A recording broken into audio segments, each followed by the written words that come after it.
Perkenalkan, nama saya Muhammad Rikrik. Saya salah seorang pemandu di Museum Monumen Perjuangan Rakyat. Tempat ini namanya Monumen Perjuangan Rakyat Jawa Barat, yang pengelolaannya menjadi tugas dan tanggung jawab dari kantor PTD Pengelolaan Kebudayaan Daerah Jawa Barat, Dinas Pariwisata dan Kebudayaan Provinsi Jawa Barat. Ya. Monumen Perjuangan Rakyat Jawa Barat ini sendiri diresmikan itu tanggal 23 Agustus tahun 1995 oleh Gubernur Jawa Barat pada saat itu Bapak HR Nana Nuryana. Sejarah dibangunnya Monumen Perjuangan Rakyat Jawa Barat karena pada saat itu rakyat Jawa Barat menginginkan adanya suatu tempat atau wadah yang akan menginformasikan mengenai sejarah perjuangan rakyat Jawa Barat. Ya, difasilitasi sama pemerintah Provinsi Jawa Barat, kemudian dipelopori para tokoh Jawa Barat, akhirnya dibangunlah Monumen Perjuangan Rakyat Jawa Barat ini yang terletak di Jalan Dipati Ukur nomor 48 Bandung. Ya. Monumen Perjuangan Rakyat Jawa Barat ini fungsi dibangunnya pertama itu sebagai penghargaan atau tujuan dibangunnya itu sebagai penghargaan terhadap jasa-jasa para pahlawan, khususnya pahlawan yang berasal di Jawa Barat, kemudian sebagai pewarisan nilai-nilai sejarah kejuangan kepada generasi muda. Ya.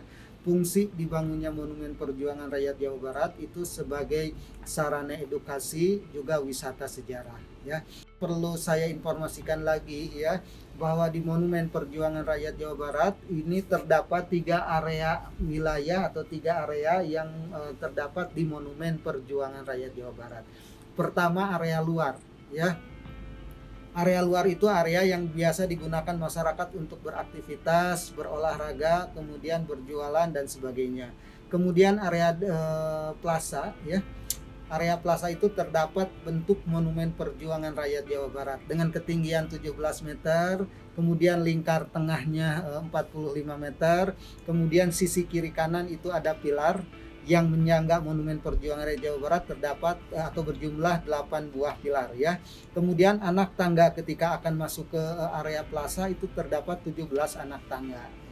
Kemudian sisi kiri kanan di area plaza ini terdapat relief-relief, di mana di relief-relief itu menceritakan perjuangan rakyat Jawa Barat dari mulai kedatangan atau berdirinya kerajaan-kerajaan Sunda yang pernah ada dan berjaya di Jawa Barat, kemudian kedatangan bangsa-bangsa Eropa di Jawa Barat, kemudian pertentangan terhadap kolonialisme imperialisme di Jawa Barat, serta masa setelah kemerdekaan Republik Indonesia. Kemudian area ketiga, area dalam Monumen Perjuangan Rakyat Jawa Barat. Di area Monumen Perjuangan Rakyat Jawa Barat itu terdapat beberapa museum, terdapat beberapa ruangan. Di antara yang pertama ruang auditorium, ruang pemutaran film-film yang berkaitan dengan sejarah perjuangan rakyat Jawa Barat. Kemudian yang kedua ada juga ruang pamer, di mana di sana tempat dipamerkannya berbagai macam koleksi benda-benda yang ada keterkaitan dengan sejarah perjuangan rakyat Jawa Barat ya. Kemudian yang ketiga juga ada ruang informasi, tempat diinformasikannya berbagai kejadian, peristiwa maupun tokoh yang berasal dari Jawa Barat. Kemudian ada juga ruang diorama ya. Ruang diorama itu ruang yang menceritakan peragaan peristiwa sejarah yang pernah terjadi di Jawa Barat. Kemudian ada juga ruang perpustakaan, tempat berbagai macam koleksi buku-buku yang ada keterkaitan dengan perjuangan rakyat Jawa Barat ya. Kemudian Monumen Perjuangan Rakyat Jawa Barat ini terdapat atau persis berada di tengah antara pusat pemerintah Provinsi Jawa Barat yaitu Gedung Sate ya dengan Gunung Tangkuban Perahu ya di sebelah utaranya. Jadi kenapa demikian? Karena memang itu ada filosofinya bahwa Monumen Perjuangan Rakyat Jawa Barat didukung oleh pemerintah lokal Jawa Barat, kemudian ditopang oleh kearifan lokal yang berasal dari Jawa Barat. Dalam perjalanan sejarahnya, Kota Bandung mewariskan sejumlah bangunan yang bernilai sejarah sebagai salah satu bukti dari eksistensi dan kejayaan pada masa lampau. Bangunan-bangunan bersejarah merupakan arsip arsitektur bangun tua yang bernilai estetis tinggi. Monumen juga merupakan salah satu bangunan yang memiliki arti penting bagi sejarah Kota Bandung. Salah satunya adalah Monumen Perjuangan Rakyat Jawa Barat yang disebut Monju. Monumen Perjuangan Rakyat Jawa Barat merupakan bukti sejarah perjuangan rakyat Jawa Barat mempertahankan kemerdekaan pada tahun 1945 sampai 1949. Dibangunnya Monumen Perjuangan Rakyat Jawa Barat ini sebagai bentuk penghargaan terhadap para pahlawan dan pejuang yang rela bertaruh nyawa demi kemerdekaan rakyat Jawa Barat pada masa penjajahan Jepang dan Hindia Belanda. Selain itu, didirikannya Monumen Perjuangan Rakyat Jawa Barat adalah bentuk pewarisan nilai-nilai sejarah pada pejuang untuk generasi sekarang. Monumen Perjuangan Jawa Barat terletak di Jalan Dipati Ukur nomor 48 Bandung. Area ini terbentang sepanjang 7,9 hektar. Terbagi dalam area plaza sepanjang 2,5 hektar dan taman 5,4 hektar. Monumen Perjuangan Jawa Barat sejajar dengan Gedung Sate di Jalan Diponegoro, lalu dipisahkan dari Jalan Adipati, Jalan Surapati, Alun-alun Gasibu, dan Taman Jalan Diponegoro.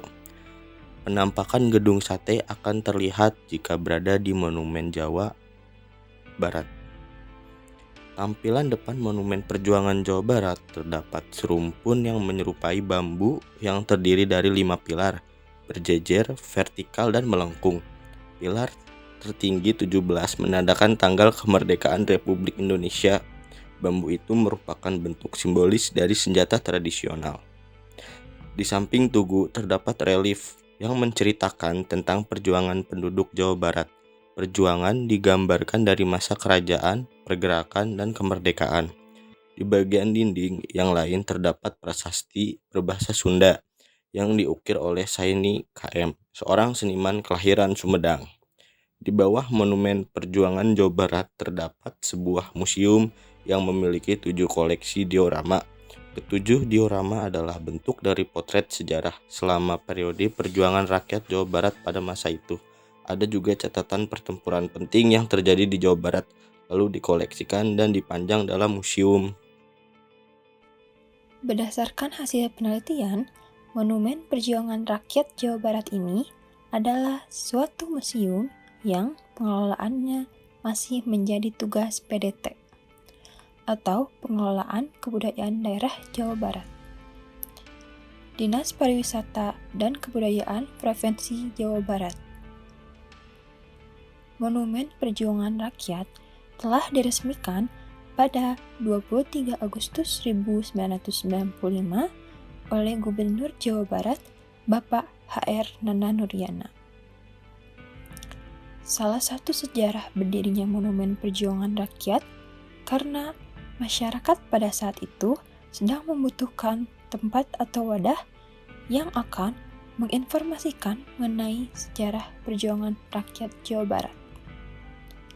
Fungsi dibangunnya Monumen Perjuangan Rakyat ini yaitu sebagai penghargaan terhadap jasa-jasa para pahlawan, kemudian sebagai pewarisan nilai-nilai sejarah perjuangan kepada generasi muda.